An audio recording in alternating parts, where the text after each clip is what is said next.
Welcome to Grant the Mic, the podcast for nonprofits, grant professionals, and grant consultants who want to elevate their grant game and make a bigger impact. I'm your host, Allison Boyd, founder of Boyd Grants and the Boyd Grants Academy. Each week, we dive into the world of grant funding, sharing tips, insights, and stories from experts, leaders, and funders themselves. From building a strong grant-seeking culture to collaborating with consultants to crafting a proposal that truly wins support, this is your go-to place for actionable strategies and inspiration. Whether you're just starting your grant journey or you've been writing proposals for years, we're here to help you learn, grow, and get results. So grab your coffee, get comfortable, and let's grant the mic.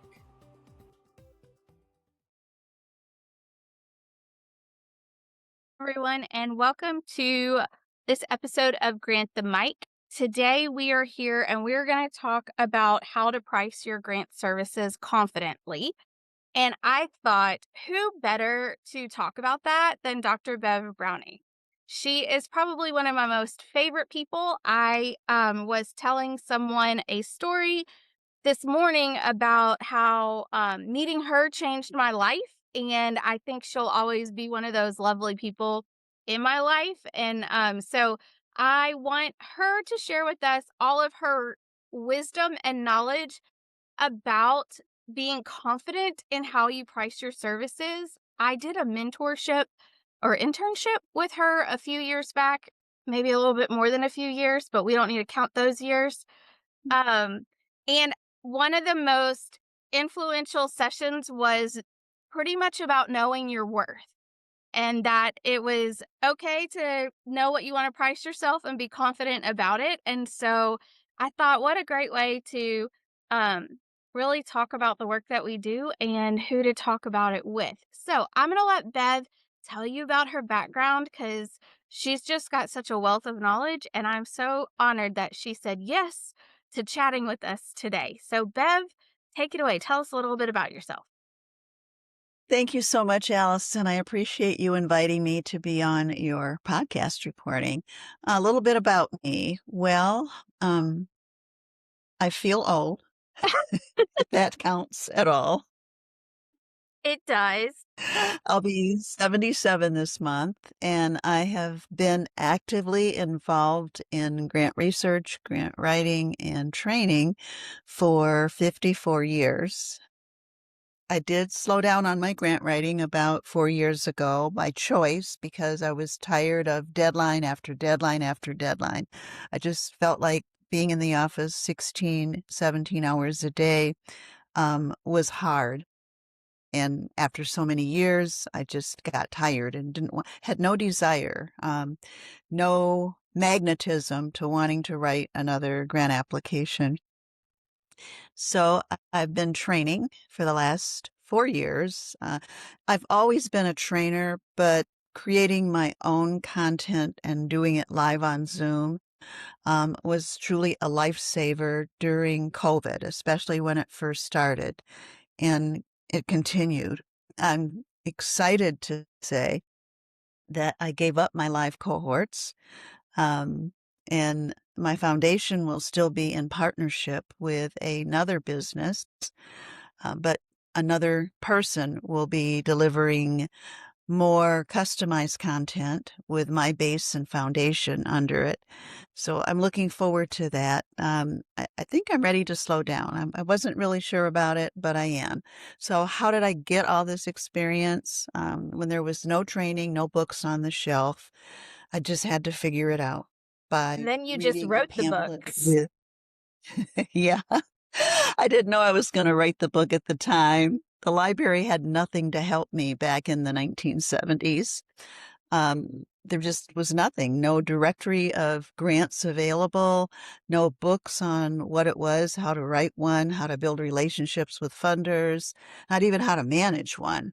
So I was really clueless, and I cut my teeth with the Charles Stewart Mott Foundation in Flint, Michigan. And that grant was awarded. I never expected it not to be awarded, but then I didn't know that there was anything called a rejection either. I was really, really naive.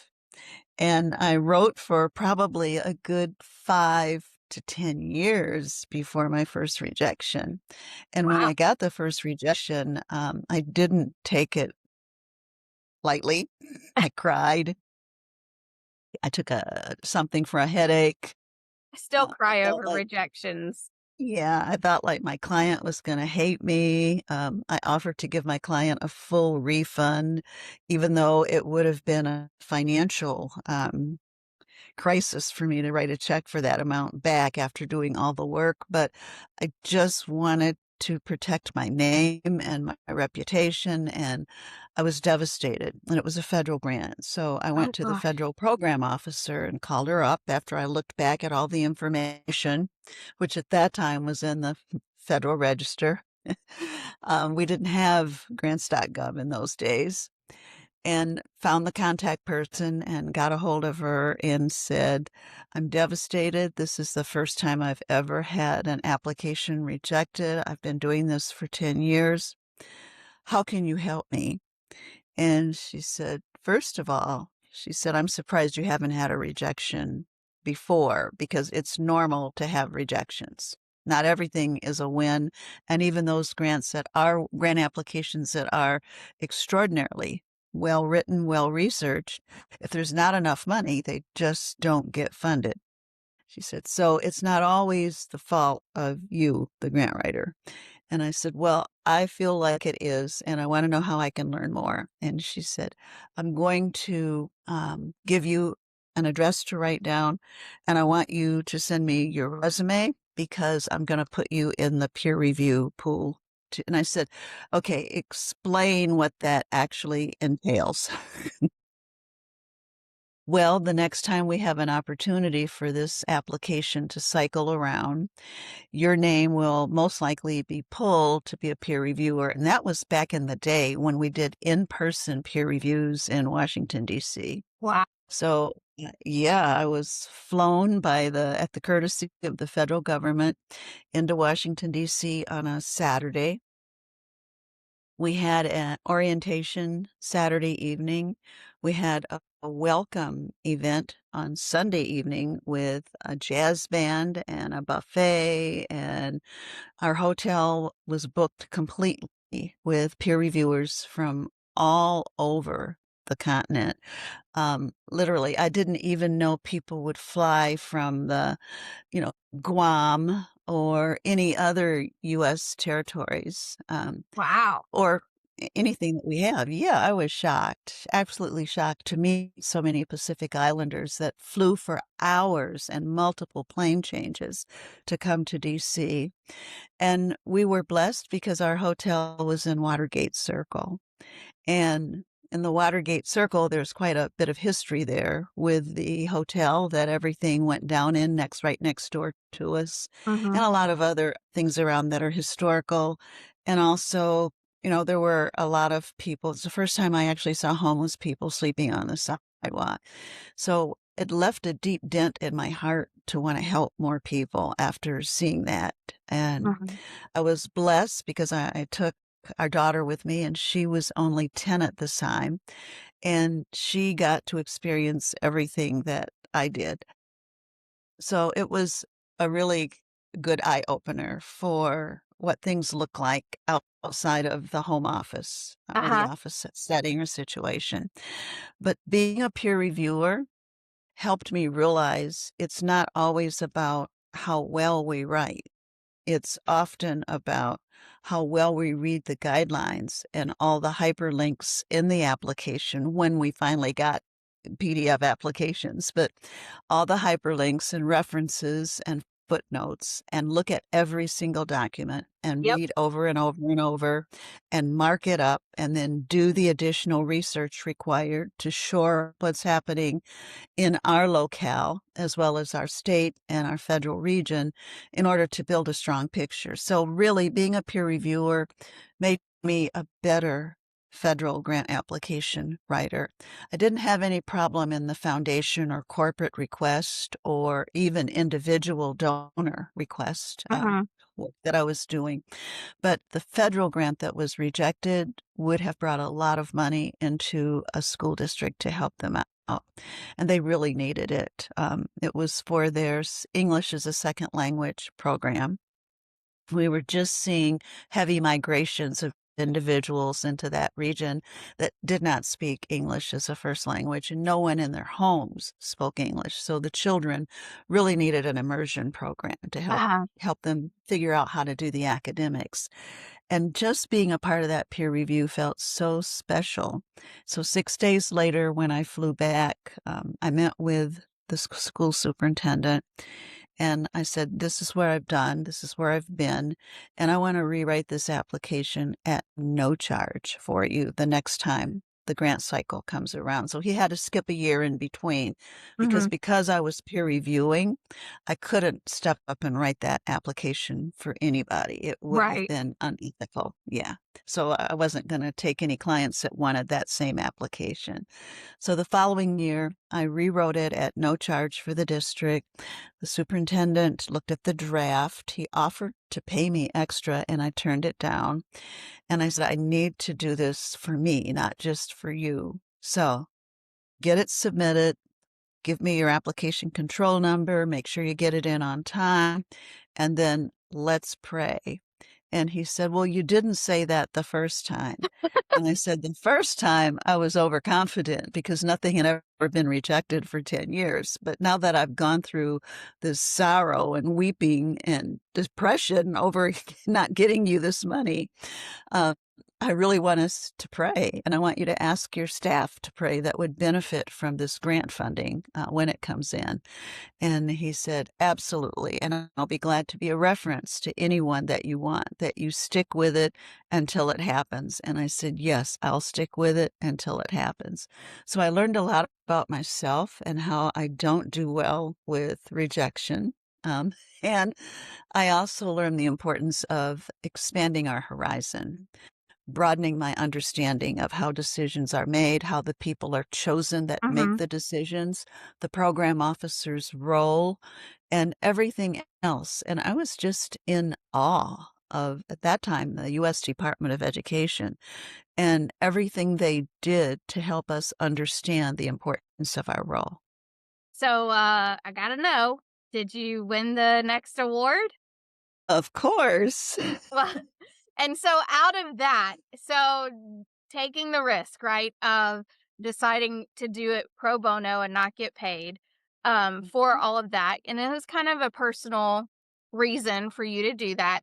What do you wish more consultants understood about valuing their time and their expertise? Because you did a lot of research to get yourself to being able to get that grant written in a way that would be funded, right? So you became a peer reviewer, and that takes time. And I think that's what people don't understand is experience is valuable, right? And that experience took us out of our norm of the things that we would normally do to get a paycheck. So what would you have or say to consultants and wish that they understood better about investing in themselves to build that expertise and how to value that when they're pricing?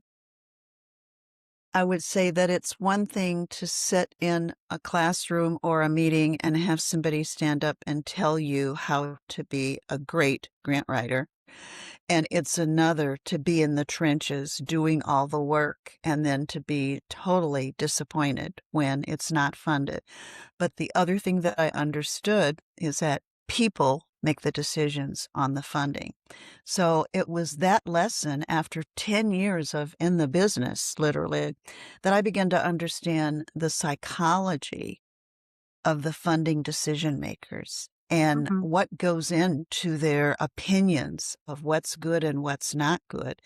And there is a lot of personal feelings and bias brought Yes. into peer review and selection. It's not a clean and cut process at all.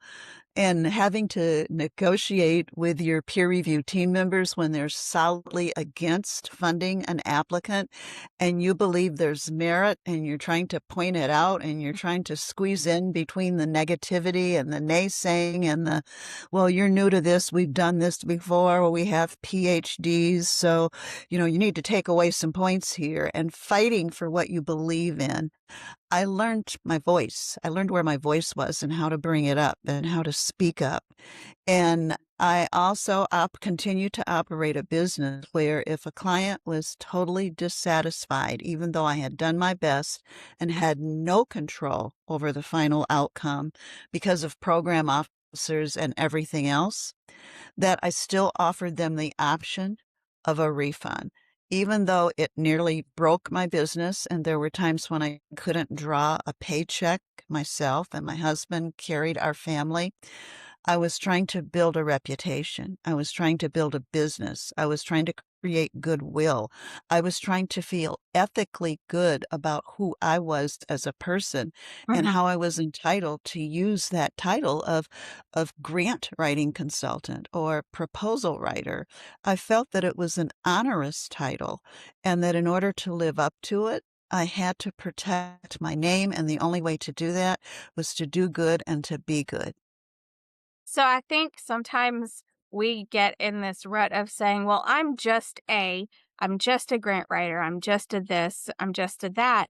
And I was actually talking to some friends and I said that 20 years into my career, I said that and I caught myself and I was like, wait a second, I'm not just a anything because I have built roads, I have built buildings, I have helped kids learn how to read. I have done all of these things. Not a soul knows or can see it. But I think sometimes we forget that the words that we put on pages don't make us just anything. We are experts in our area. And if we know the mechanics behind it, if we know that, yes, sometimes you have to fight for other people's right to be funded by being a peer reviewer, it's not just one thing. So No. man, I think we struggle so much with confidence in who we are and what we do sometimes as grant professionals and consultants. So, and I think that translates into our pricing structures too. So, why do you think that is? Why do you think we struggle with that so much? It's the most common asked question on a lot of the threads of when you're starting your consulting business. What do you price? Why do you price that? How do you price that? How do you know? So why do we struggle with that? What are your thoughts on that? We struggle with it because we've never had a reckoning on why we chose the field of grant writing. Some of us were teachers before. Some of us may have been parents that help their children with homework. And along the way, we caught the bug. That's how it's viewed. We caught this. I want to be a grant writer. I know I can do this. I want to help my child's school. I want to help my church. I'm going to learn to do this. But there is another approach to feeling our worth. And Allison, I didn't know this for decades into my consulting. And I don't want to offend any of our listeners, but I'm just going to tell the truth here, which is what I'm driven to do. What we have is a spiritual gift, and it doesn't matter what religion you practice or don't practice. It is still a spiritual gift. And until we tell ourselves that what I'm able to do, yes, college contributed to it, my life experiences, previous jobs, my research abilities, my, adoption of new technologies, that all helps me be better. But you wouldn't even have the gift if it hadn't have been gifted to you or to us. So once we recognize that this is a spiritual gift, we have to treat it for what it is. And that means we nurture it through professional development and we honor it by stop thinking we're not good enough to charge X amount of dollars per hour. We're not experienced enough to just throw out a price without thinking about it randomly. But once you look at it as a spiritual gift, everything you need to know comes from within. It honestly comes through the Holy Spirit. And I know that this conversation is taking a turn, but the only way I've been out here for as long as I have and taken as many knocks and bruises and bumps and detours is because I know it's a gift, and everybody has gifts, okay? Mm-hmm. They're all different and many are the same, but we all have something. But recognizing that it's a gift gives it a much greater value. Mm-hmm. I mean, if somebody gave us a bar of gold, would we throw it aside and say, oh, it's not really worth that much, so I'm not going to lock it up. I'm not going to hide it. I'm going to use it for a paperweight on my desk or on my coffee table in the living room. And then before you know it, it's found itself walked out the door with the last visitor or whoever. So because this gift is so special, we dishonor the fact that we even have the gift if we don't put value in what the gift enables us to do. We can research, we can write, we can spin, we can dig and find what we need. We can read between the lines. We can articulate a conversation that we didn't even plan with potential funders when we need to in order to extract the in between the line information Right. of what they're really looking for. And when it comes time to write and we're staring at that computer screen and we're thinking, where do I get started? No, look up. Where do I get started? I need help. And then look back at the screen. It will come. That is priceless. And the fact that it's priceless means we have to put a price on our value that is worthy of what we carry. So, talking about putting a price on your value, we know that there are so many ways to price our things, right? You can do hourly, you can do retainer, you can do per project. Is there a best practice that you would think in all of your experience is the best way to lead? Yes, first of all, don't have the same flat rates for every potential client. They're located, hopefully they're located more than just in your zip code. So move around, look outside the state, look outside the county, look outside the country. I'm getting a lot of work from Canada. So with that, look at what the median income is. The most recent reports come from the U.S. Department of Labor. Look at the median income. Look at how it compares to where you are in your own location where you do your work from, because often we price based on where we are. Hmm. So, like for instance, when I lived in Arkansas for 3 years, I had to understand that I couldn't use Arizona or Michigan pricing. Arkansas had its own pricing model and its own what we'll pay for in a service model. And it took me a few months to figure out why I wasn't getting any clients in Arkansas. And it's because Hmm. I was overpriced. But yet in Michigan, I had to remember not to be underpriced. It's look at the median income. Take that, take whatever that is, and then look at positions that have been advertised for grant writers, project specialist, RFP specialist, RFP writers, everybody, every name in our industry. Look at what the salary range is, the low and the high for that particular state, and then drill it down to the county that your client is in. Because remember, when we look at the state, it encompasses low income and rural areas as well as large urban areas where salaries would be higher. So now we want to drill it down to the county. Look at that median salary for a grant writer, a new position, and divide it by 2,080 hours to see what the hourly comes out as. Now, that's only when somebody asks me, what's your hourly fee? And I'm not even going to take that and run with it. I'm going to write it down or make a note and put it aside. And then I'm going to go to Candid GuideStar and look for potential clients, 990 form. I'm going to look at the last 3 years to see what the salary ranges were for the top 4 or 5 paid people at the organization and divide that by 2,080 hours to see what the average hourly comes out as. Using all of that intel, I'm then going to determine if I want to quote an hourly rate? The answer would be no in most cases because my hourly rate is $250. And if the executive director, CFO, and development director are not listed in a category that would make that much, no one's going to pay that much, not even for a third-party consultant. Nobody wants us to make more than the in-house staff, Right. most highest paid person makes per hour. So then I'm going to look at the annual salary and divide that by 12, okay? And say, okay, where do I want to fall? So every client is priced differently. And I also keep a running updated list of the 10 states with the lowest median income and the highest median income.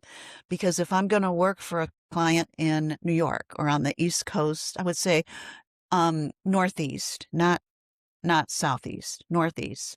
The rates are going to be as they would be in California. Okay. But if I'm working in the southern tier of states, and that does include Arizona, I mean, there's no state further south. We are on the border.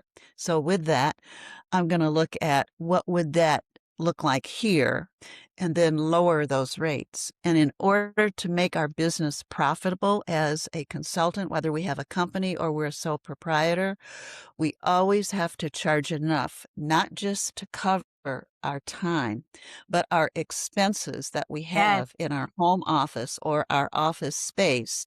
And if we're paying a contract editor, if we're paying someone to market, if we're paying an operations manager, all of those costs have to be taken into account because everybody's expense is involved in delivering the best product to our client. So if we're going to be at the top of the top, we need to feel like we're at the top of the top, not smugly, but thankfully and confidently, okay, and industriously. Never be smug about what we do. Never brag about what we make or what we charge. It will come back to haunt you.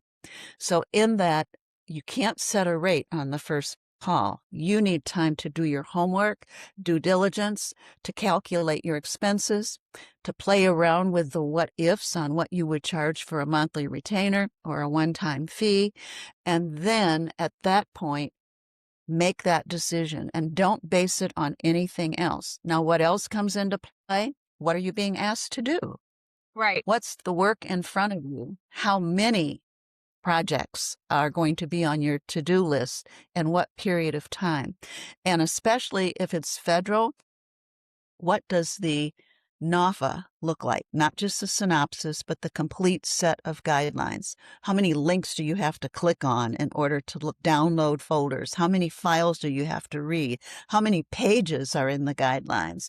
What are you doing on the grant agency's website looking at previous grantees by federal region, because money is allocated fairly across the federal regions, or Congress is having a fit in somebody's face in one of those funding grant-making agencies. So with that, know the background and history of where the money has gone and who it's gone to and what they got, because it may not be your federal region's time or your client's federal region's time to be in the loop in 2025. But Right. in 2026, we've gone through 5 years of this funding allocation, and it's time to bring it back to Region 3 or Region 4, etc. So understand everything, including how the politics align. Mhm. I am particularly keen to following the states that the president represents the party for, because they're going to Yep. be in the flow of getting the most money for 4 years or more. And then looking at those states that don't align to see how their congressional team members line up with the party at the top. Because you've got to have an advocate that can actually open a door and talk to a secretary of a grant-making agency to push through the conversation that we need this for my constituents. We need this in my district. I promise to bring this money home. Lots of things are happening behind the scenes, and we have to understand how they all move together. So those people who are still charging as consultants per page, throw it out the window. Nobody wants to pay you per page, okay? Either come up with an hourly and track it in a system like I used to use Harvest. So it tracked every minute what I was doing or what my team members were doing. So when I billed, I had a detailed invoice so that a client wasn't calling me up saying, okay, this is not what we expected. You worked on this for 55 hours. It looked to us like it was a 5-hour job. Oh, well, let me give you the details behind this. Right. Okay, exactly. So price based on each and every client, and don't put your prices on your website or in your first introductory email trying to lure them in. It will get you in big trouble. Yeah, and it's so hard because those conversations are awkward. It doesn't matter how confident you are. Talking about money is just awkward, right? And I think we have to, like you're saying, we have to have enough knowledge about the why behind why we are charging The this. initial call where I'm being introduced to a client, the first thing I say is, did your board give you permission to reach out to an outside grant writer, a Yes. contractor? And also, what is your budget for working with a contract company or grant writer? I am upfront, right up front. And if they tell me they don't have a budget, my confidence starts to go down that this is actually going to be a contract signed client. If they say, well, I didn't go to the board, we really need somebody, and my board only meets twice a year. Okay, they're not a candidate for grant writing. They're a candidate for board of directors boot camp training, and we can do that. We can create services that bring in smaller streams of revenue to get them grant ready. Everybody isn't ready for a grant application. Yep. So I could talk to you all day about all of the things, and we've done that many a times between you and I, but we've got to wrap it up just a little bit. So if you could tell one actionable step for the listeners for them to take today to evaluate or adjust their pricing, what would it be? Really quick. Write down what you paid or what you loaned, financed on school loans. What did you pay to get your education? What did it cost to go to college? What did it cost to get your experience? What is it costing you monthly in electricity, Wi-Fi, software, everything that you use? Now, add it up. What's the total? That is that's 50% of the revenue you need to bring in 1 year. That's good advice. That gives you a starting point, definitely, to make some hard decisions of where you need to be. Yeah, I mean, look at it. Most of the grant writers are, let's say, in their 30s and up. Okay, we're Mhm. not seeing any 18-year-olds cast their hat out there yet. At least I'm not. Hey, now, I So started officially writing at 19. you did? Oh my goodness! Yes, And you look all of 21 now. we're gonna go with that forever. Yeah, we are. Clearly, we have to make money. That's what having a business is all about. It's not breaking even. It's not living on credit card advances in order to pay the bills because we're still charging $15 an hour for top level stellar work. Don't ever be embarrassed to talk about your worth and your value. I think if I can add to that is we have to pay ourselves a livable wage. And I think that we forget that we need to live also. Like we might be doing really good, meaningful work, but we have to be able to have a livable wage. And that is it is okay to need and say, I have to charge this. So that's my 2 cents. And if you don't get that client, don't feel like you have to barter and drop your rates and go down to the point where you're not making money at all and you're not even going to break even. Don't show yourself as desperate. Here's how I close that conversation. Well, for what you have on the table that's available to pay me, I can't work on your entire application, but I can work on one section of it. And then you and your team can use your expertise to create the rest of it. Well, Bev, will you look at it and edit it and proof it? Yeah, for more money, I will. But I won't be writing your entire application, and I certainly won't be giving you annotated feedback. I will just say, weak poor, outdated, change, beef this up. You will get very brief comments. You get what you pay for when you work with me. Yep. And so the other piece is, well, I just forgot what the other piece was. You had said something and then my brain went a whole different way. So, never mind on that piece. But I don't know. I think the act of pricing is daunting, but it's not as daunting as we really think it is. I think if being able to, like you said, know the area in which you're working and knowing what that pricing structure is good for them for that area is important. And then also having that level of confidence that you do know what you're doing, you are well versed in the work that you're doing. And also, oh, this is what I was going to say. It was a good one too. That if they don't and cannot afford your rates, they were never your client to have in the first place.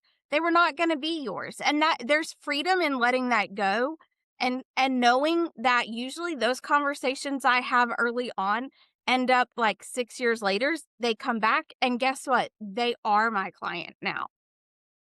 So I think there's a lot in Exactly. understanding it's okay for them not to sign on right away. And don't panic. And a sidebar, if you're not marketing, don't expect the phone to ring, don't expect emails, don't expect in messages in your social media. Yeah. Right. Well, Bev, like always, sharing knowledge and wisdom with you is the highlight of my day. And I hope all of you have learned a little bit about pricing structures and what works for your area.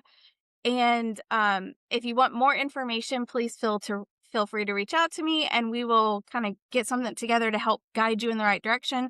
But also stay tuned for our next episode. And I cannot wait to see how this podcast goes. And everyone needs a Bev in their life. So find someone who is going to give you the confidence that you need and be your cheerleader as the loudest person in the room. So thank you once again, Bev, for joining us. And I really appreciate you.